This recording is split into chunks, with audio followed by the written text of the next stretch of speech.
So John, when we saw the larger crypto downturn in mid-May after the depegging event of Terra USD, we saw all of the crypto market go down, including NFTs, but there seemed to be a bit of a spike in the top collections of NFTs recently after the Federal Reserve raised interest rates. Could you possibly explain what you're seeing in terms of activity among top collections?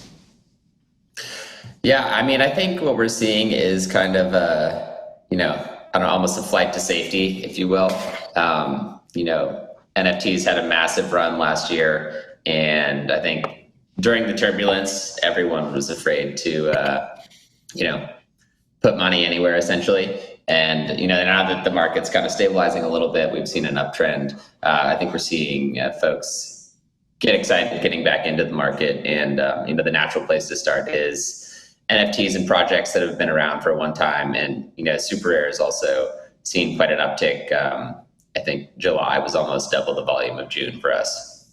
And so how do you see NFTs doing during a downturn and weathering that volatility? Does it trade much like traditional art or something totally different?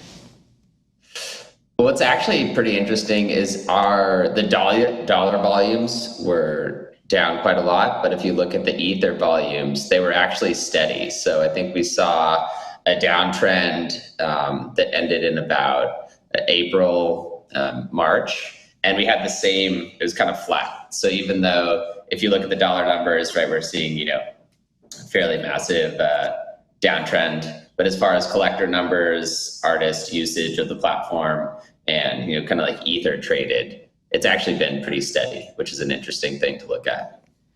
Meanwhile, you have So Poppy and John, I do want to kind of go on this because are we seeing a change in narrative when it comes to art, particularly NFTs? Are you seeing?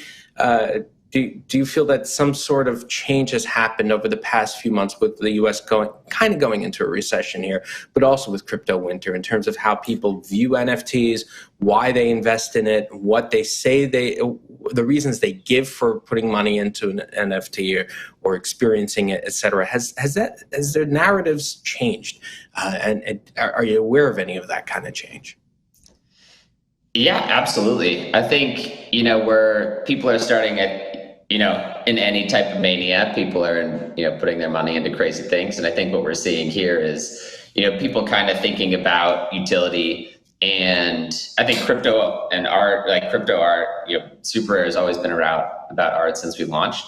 And, we kind of stayed away from the PFP mania and are focusing on, art as a market, right? I think, this, especially we have Poppy up here today, trying to think about how do we use Web3 to kind of like build the infrastructure for an already massive market, right? There's people like to speculate about profile pictures, which is, fun and something I've certainly done as well. But I think the narrative is shifting back to like, okay, what are NFTs actually useful for?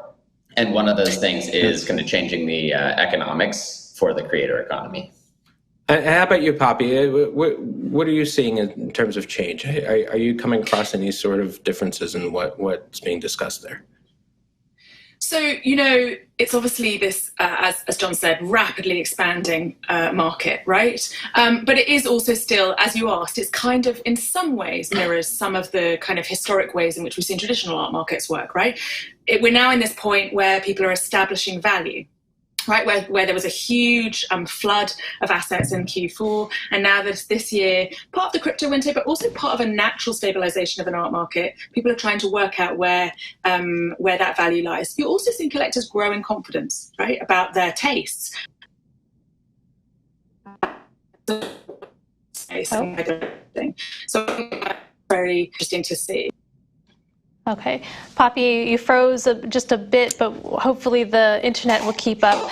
I just wanted to get into this partnership. So Netgear is a networking hardware company, SuperRare and NFT marketplace, and you guys are joining forces. So tell us a bit about what you're up to. So I'll let John start. All right, yeah, so we've joined forces. So Netgear has an incredible product, the Meural frame, which is a digital art frame. And I've been a happy user for over 3 years. And we've joined forces to pioneer a new standard for streaming royalties. So, 4 years ago, SuperRare was the first marketplace to offer royalties on secondary market transactions. And today we're really excited to announce, us coming together to kind of design a new standard to pay artists and collectors streaming royalties for content streamed on the Meural platform. This is really exciting. I think all the significant growth we've seen in Web3 comes from a open source standards-based approach. And it's incredible to have, Poppy and Netgear joining us as we kind of push forward and build a new standard for these types of streaming royalties. So Poppy, is it such that, we're streaming a show right now? Could we earn off the show through this? I think that's the kind of questions that we want to start asking, right? And so historically, Meural, which has been part of the Netgear family since 2018, has worked with digital creators to reach new audiences and find new revenue streams.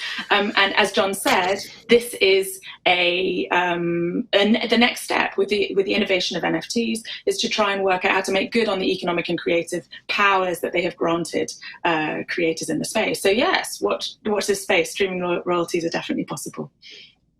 Okay, interesting. So how would that work through this platform? Is it just a matter of you have the user experience, the tools there to just stream your content, and people are buying your NFTs through this stream?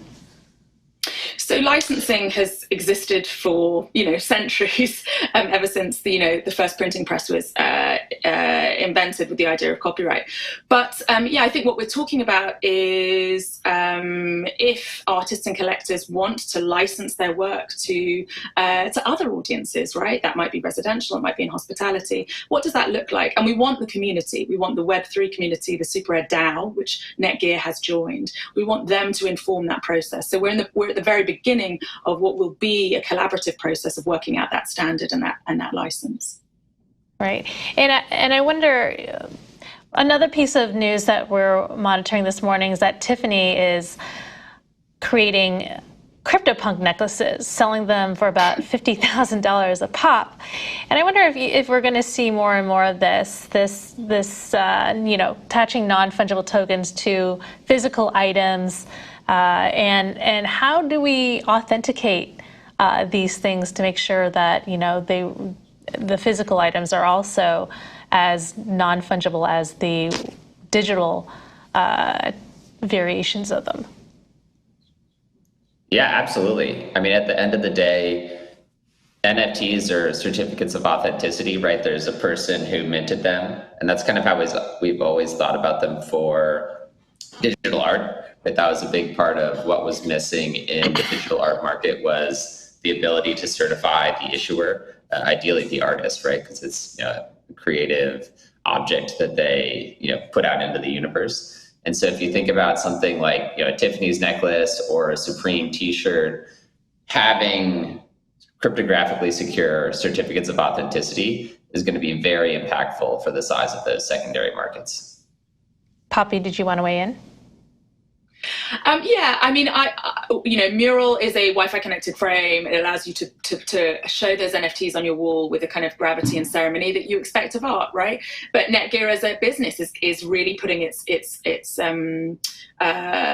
weight behind this kind of move into NFTs. And I think you're going to see more businesses and brands do that because it is such an innovative field. And there are new and exciting, as you say, kind of NFTs attached to utility. But I'm sure we're going to see a lot more innovation down the line.